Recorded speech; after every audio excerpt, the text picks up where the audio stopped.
When Ferrari turned 40, they knew exactly what they wanted because they built it themselves.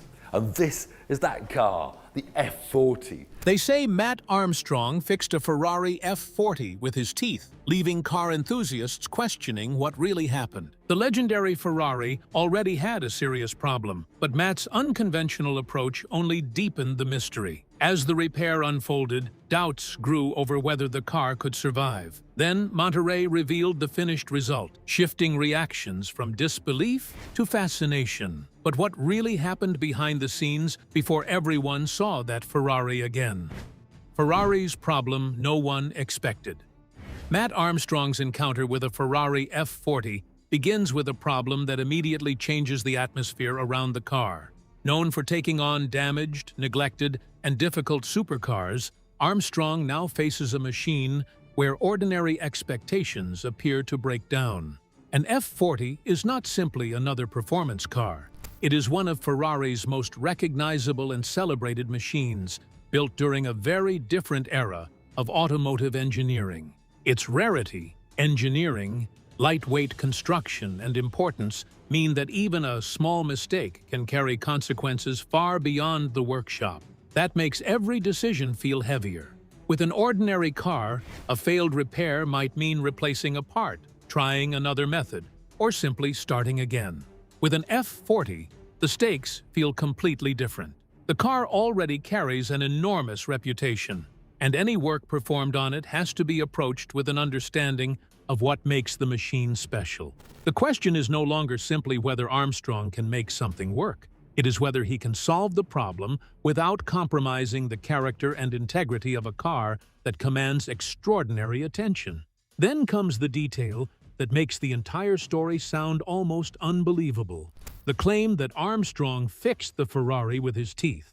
Taken literally, the idea sounds ridiculous. Why would anyone use their teeth while working on a Ferrari worth so much money?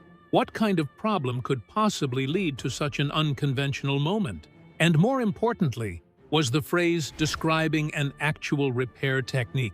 Or was there more context behind what happened? Those questions are exactly what make the situation so compelling.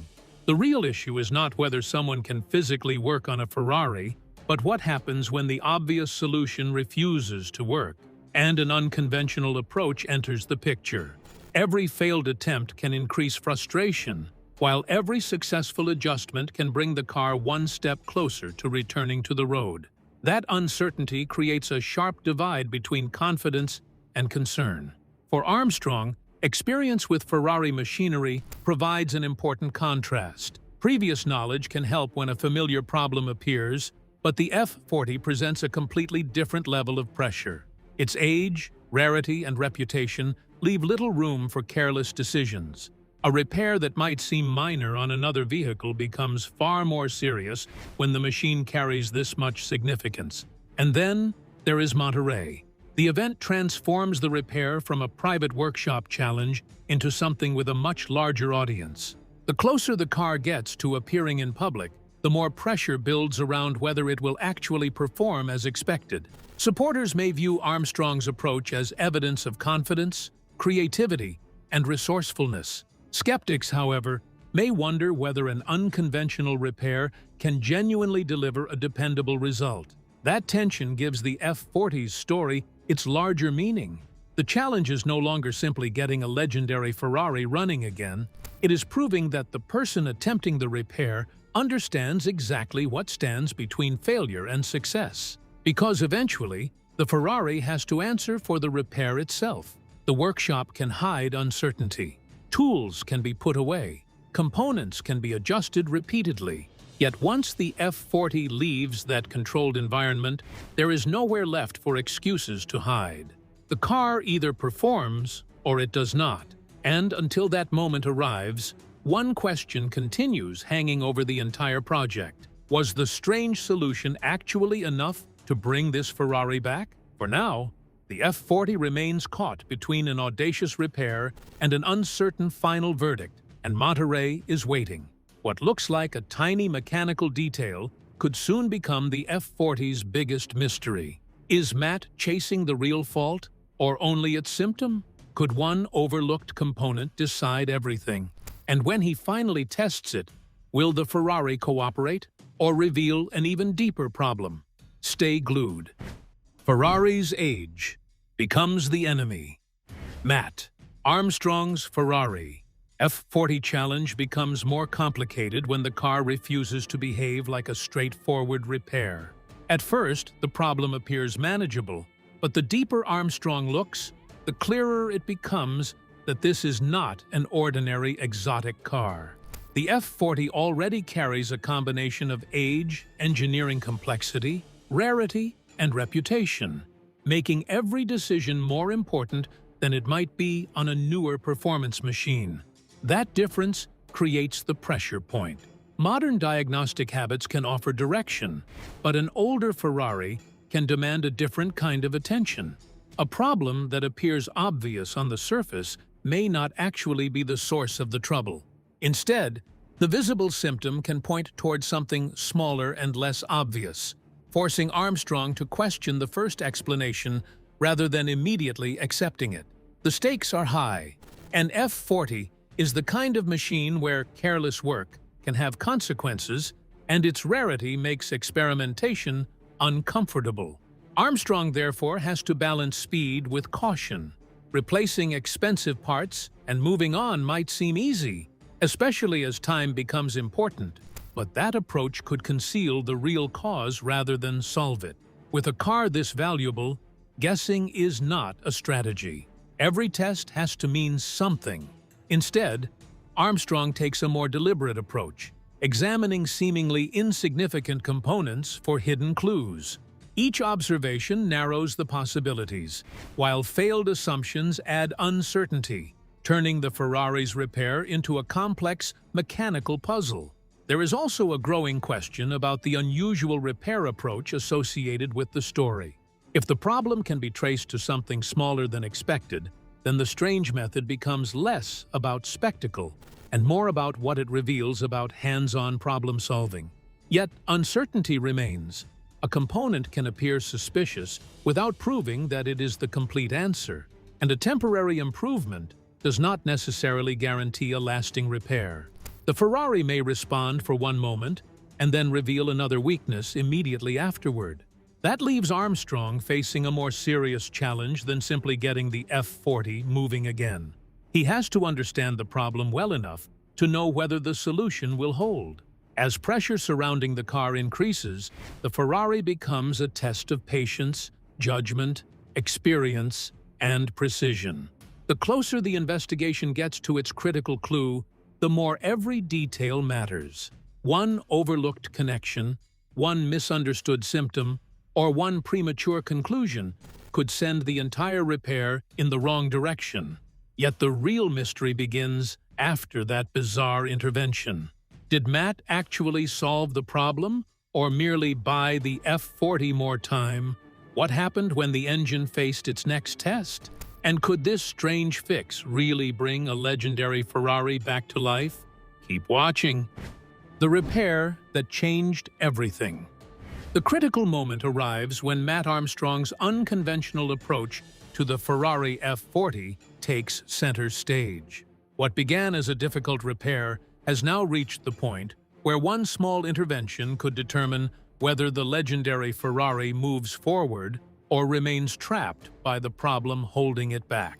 The method associated with the story sounds strange, especially when described as fixing the F40 with his teeth.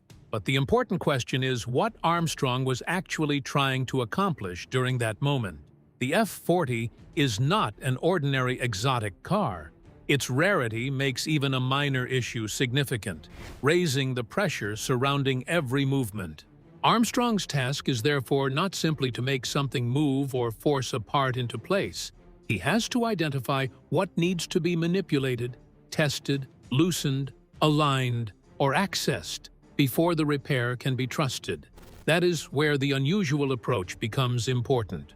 Rather than presenting it as reckless heroics, the moment should be understood as an example of hands-on improvisation within a larger diagnostic process.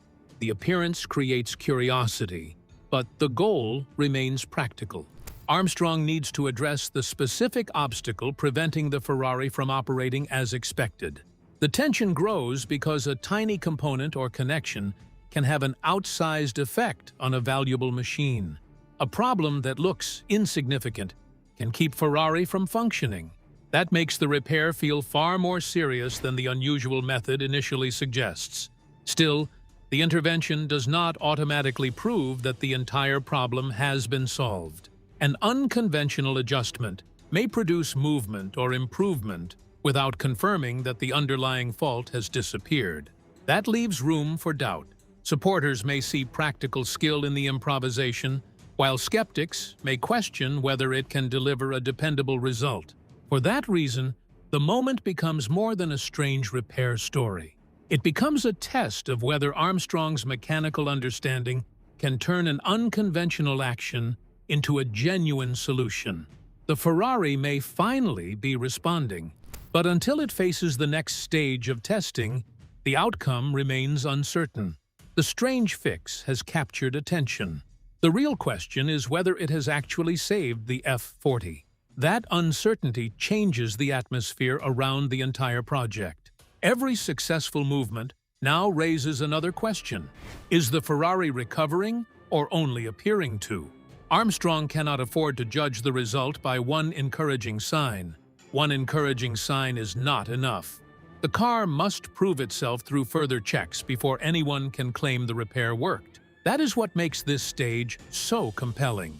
The technique may be the image everyone remembers, yet the real story is what happens afterward. A clever adjustment means very little if the Ferrari fails when the pressure rises. For Armstrong, the next step is no longer simply about creating movement. It is about proving reliability. And with an F40, that distinction could mean everything. The real question was never whether Mat could make the Ferrari run, but whether the hidden fault was still waiting. Could one tiny connection undo everything?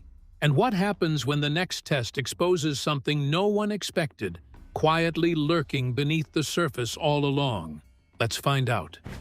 The fault beneath the surface. The Ferrari F40's trouble becomes more complicated when the first apparent explanation no longer seems sufficient. What looked like a problem that could be isolated and corrected now raises a more difficult possibility. The visible malfunction may only be the symptom of something deeper. For Mat Armstrong, that changes the repair from a straightforward task into a careful search for the real cause. The F40's age and mechanical character make that search especially important.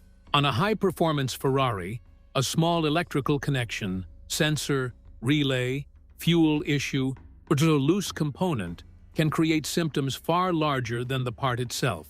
The engine may struggle, respond poorly, or behave inconsistently, leaving the person diagnosing it with a difficult question. Is the obvious failure actually responsible, or is it only revealing another problem somewhere else?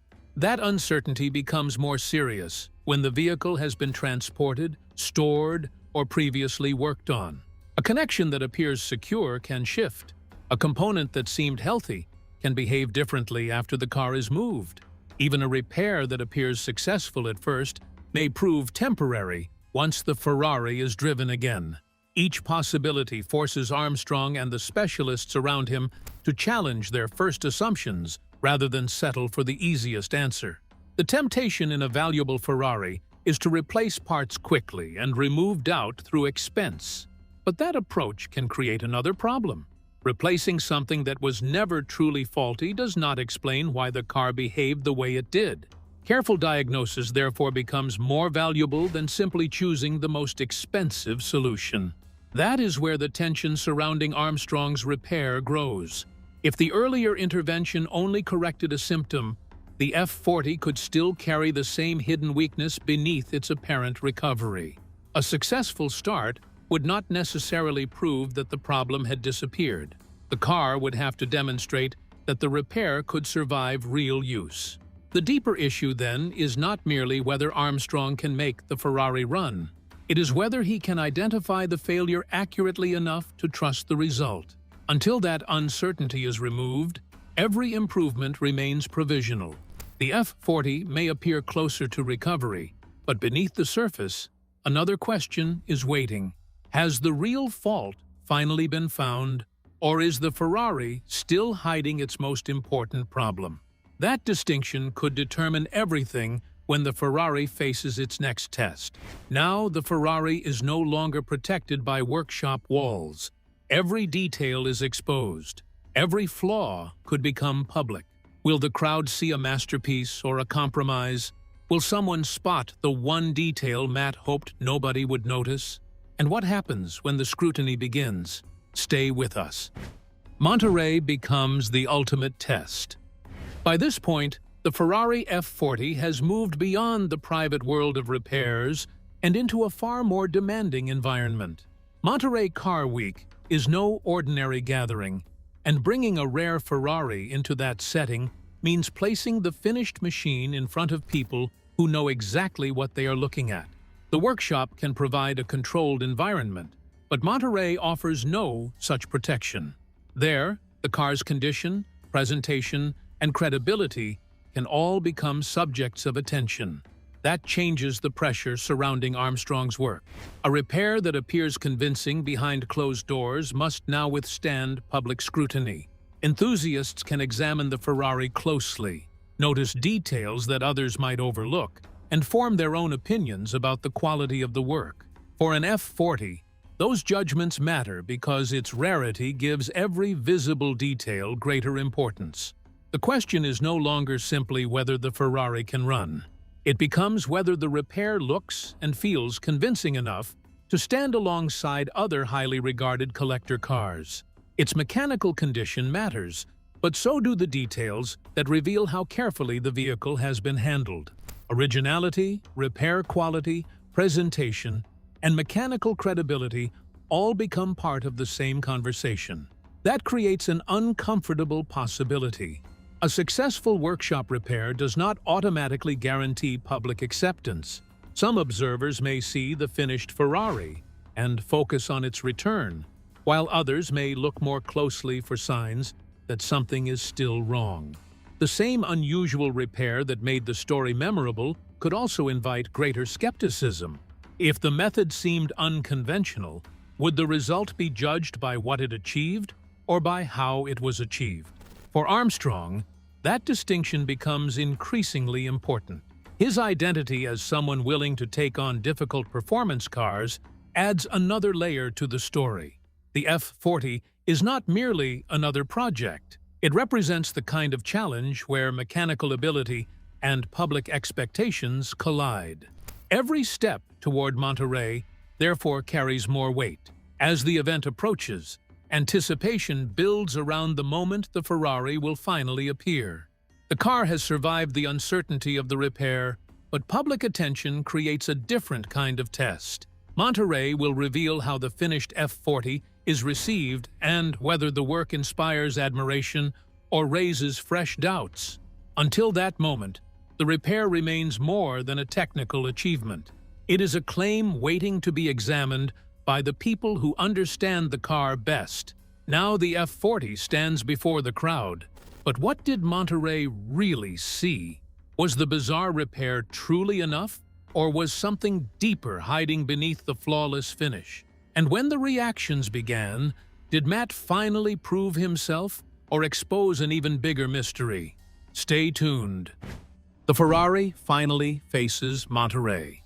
The final stage of the Ferrari F40 story arrives as the repaired car moves from private preparation toward the public setting of Monterey Car Week. After the uncertainty surrounding its return, the focus shifts from getting the machine working to making sure it is ready for an important moment in the journey. The F40 is no longer sitting in a workshop waiting for answers. It is being prepared to appear exactly where enthusiasts expect to see exceptional cars. That preparation carries its own pressure. The F40 has already endured a long recovery, and the earlier return drive exposed another problem when the car struggled at low speed and appeared to be running in a reduced state. The investigation eventually led to a simple but important discovery involving two fuse relays that had expanded with heat, leaving the car running on 4 cylinders. Ferrari Newport service diagnosed the issue and repaired it within an hour.